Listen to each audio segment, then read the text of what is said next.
सबसे पहले बात महाराष्ट्र की ही करेंगे, क्योंकि महाराष्ट्र में मराठा आंदोलन अब हिंसक रूप ले चुका है। बीते 2 दिनों में हिंसा की घटनाएं लगातार सामने आ रही हैं। प्रदर्शनकारियों ने बीड जिले में 2 विधायकों के घरों को आग के हवाले कर दिया और भीड़ ने विधायक प्रकाश सोलंके और संदीप क्षीरसागर के घर को टारगेट किया है। इसके अलावा शरद पवार गुट के एनसीपी दफ्तर में आगजनी और तोड़फोड़ की गई।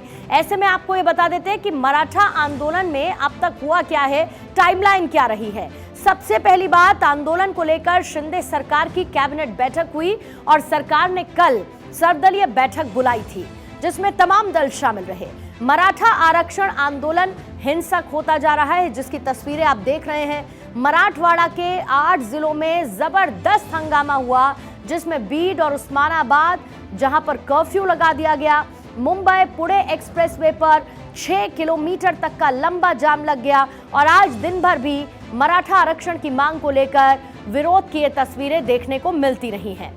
मराठा आरक्षण को लेकर घमासान लगातार जारी है और मराठा आरक्षण की मांग के बीच महाराष्ट्र सरकार ने मंत्रिमंडल की एक बैठक बुलाई, जिसमें मराठा आंदोलन से जुड़े हुए 3 अहम फैसले लिए गए हैं। वो फैसले कौन कौन से हैं, उनकी जानकारी भी आपको दे देती हूं। जस्टिस संदीप शिंदे की जो पहली रिपोर्ट थी, उसको मंजूर कर लिया गया है आज हुई इस बैठक में। पिछड़ा वर्ग आयोग अब मराठा समाज की शिक्षा और सामाजिक रूप से पिछड़ा होने की जांच करेगा।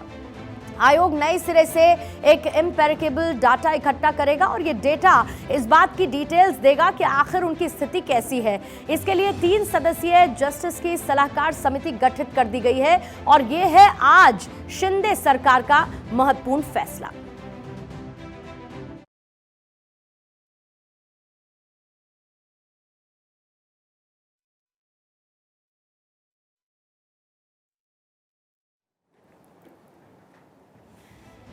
तो एकनाथ शिंदे उसी की जानकारी देते हुए कि आखिर आज की हुई बैठक में फैसला क्या लिया गया। अब थोड़ा सा इतिहास में चले जाते हैं, क्योंकि महाराष्ट्र में पिछले 4 दशक से मराठा आरक्षण की मांग लगातार की जा रही है। मराठा आरक्षण की मांग को लेकर शुरू हुआ आंदोलन अब हर बीतते दिन के साथ हिंसक होता जा रहा है। जगह जगह से आगजनी, तोड़फोड़ और पथराव की खबरें आ रही हैं और सबसे ज्यादा असर मराठवाड़ा में देखा जा रहा है। उधर सीएम शिंदे ने आंदोलनकारियों से लगातार शांति बनाए रखने की अपील की है।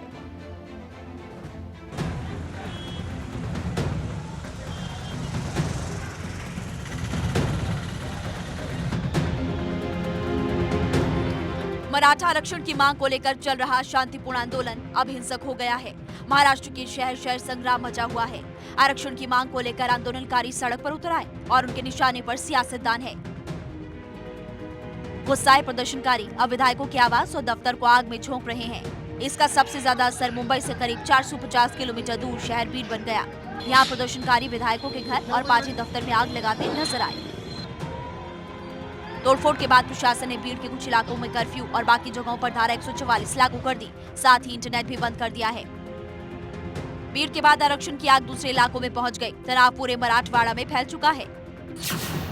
छत्रपति संभाजीनगर, जालना, बीड, धाराशिव, लातूर, परभड़ी, हिंगोली और नांदेड़ में फैल गया। जालना में पिछले 13 दिन से प्रदर्शन जारी है और पिछले 12 घंटों में यहाँ 3 लोगों ने सुसाइड करने की कोशिश की।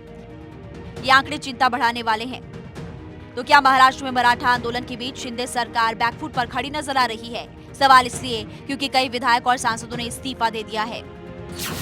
2 सांसदों 2 विधायकों ने इस्तीफा दे दिया। शिंदे गुट के सांसद हेमंत पाटिल, हेमंत गोडसे ने इस्तीफा दिया। बीजेपी विधायक लक्ष्मण पवार ने इस्तीफा दिया और कांग्रेस विधायक सुरेश वड़पुड़कर ने भी इस्तीफा दिया। उधर सीएम शिंदे ने आंदोलनकारियों से शांति बनाए रखने की अपील करते हुए कहा, सरकार मराठा को आरक्षण देने के लिए प्रतिबद्ध है। इसी के साथ सीएम शिंदे ने मनोज जरांगे पाटिल से बात की। उन्होंने मनोज जरांगे से अपनी सेहत का ख्याल रखने, आंदोलन को हिंसक राह पर न ले जाने की अपील की। ऐसे में आपको मनोज जरांगे के बारे में बताते हैं। कौन है मनोज जरांगे? मराठा आंदोलनकारी हैं मनोज जरांगे। आरक्षण की मांग को लेकर सितंबर में भूख हड़ताल पर बैठे थे। सरकार के आश्वासन के बाद भूख हड़ताल खत्म की। मनोज जरांगे ने सरकार को 40 दिन का वक्त दिया था। एक बार फिर से अनिश्चितकाल भूख हड़ताल पर हैं। आरक्षण की मांग को लेकर सियासत तेज हो गई है। सरकार ने जहां शांतिपूर्ण प्रदर्शन की बात आंदोलनकारियों से कही, वहीं विपक्षी नेता ने सरकार को इस मामले पर जमकर घेरा। किसी भी आंदोलन का हिंसक रूप किसी भी सभ्य समाज के लिए ठीक नहीं होता है। आप अपना आंदोलन करें, आंदोलन करने का अधिकार इस लोकतंत्र में हर भारतीय के पास है, लेकिन मुझे लगता है कि आंदोलन शांति पूर्वक होना चाहिए। अगर शांति पूर्वक नहीं होगा तो जो एडमिनिस्ट्रेशन है, पुलिस फोर्स है, जो उनके पास ताकत है, वो उसको शांति बहाल करने के लिए वो इस्तेमाल करेंगे। पूरे महाराष्ट्र की हालत मणिपुर जैसी हो गई है और मणिपुर के ऊपर जैसे सरकार का ध्यान नहीं है और मणिपुर जल रहा है, वैसे ही महाराष्ट्र लगता है कोई दिल्ली से ऑपरेट कर रहा है कि जलने दो महाराष्ट्र को, ख़त्म होने दो महाराष्ट्र को। ऐसी कोई साजिश दिल्ली में रची गई है। इतने लोग सड़क पर उतरे हैं, आग लगी है, मंत्री के ऊपर हमले हो रहे हैं, विधायकों के घर जला रहे हैं, सरकारी अधिकारियों की गाड़ियां फूकी जा रही है, सार्वजनिक जो नुकसान हो रहा है मालमत्ता का, लेकिन ना केंद्र की तरफ से, ना गृहमंत्री की तरफ से, ना प्रधानमंत्री की तरफ से उसके ऊपर कोई टिप्पणी आ रही है। सितंबर महीने में आंदोलन के दौरान ऐसे हिंसक प्रदर्शन हुआ था और अब एक बार फिर से हो रहा है। हालांकि शिंदे सरकार इसके समाधान निकालने में जुटी है और वो कह रहे हैं कि आंदोलनकारी भी संयम बरतें। Bureau report, Bharat 24। 31 अक्टूबर देश के पहले गृह मंत्री की जयंती और इस मौके पर आज देश भर में एक कार्यक्रम का आयोजन। पटेल की जयंती को राष्ट्रीय एकता दिवस के रूप में मनाया गया। प्रधानमंत्री नरेंद्र मोदी गुजरात के केवड़िया पहुंचे और स्टैच्यू ऑफ यूनिटी जाकर सरदार पटेल को श्रद्धांजलि दी। केवड़िया में प्रधानमंत्री मोदी ने सरदार पटेल को नमन किया। केवड़िया में रंगारंग कार्यक्रम का आयोजन इस मौके पर किया गया। इस दौरान पीएम मोदी ने लोगों को राष्ट्रीय एकता की शपथ दिलाई। पीएम मोदी ने राष्ट्रीय एकता दिवस की परेड को भी देखा और इस परेड में सीमा सुरक्षा बल और राज्य पुलिस की विभिन्न टुकड़ियां शामिल नजर आई और इसी तरीके से इस मौके को रंगारंग कार्यक्रमों के साथ एक उत्सव के तौर पर मनाया गया।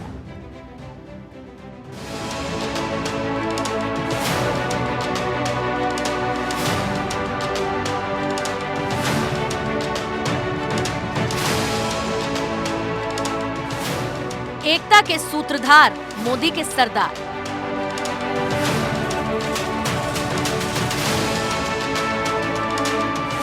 पटेल की जयंती, मोदी का एकता मंत्र।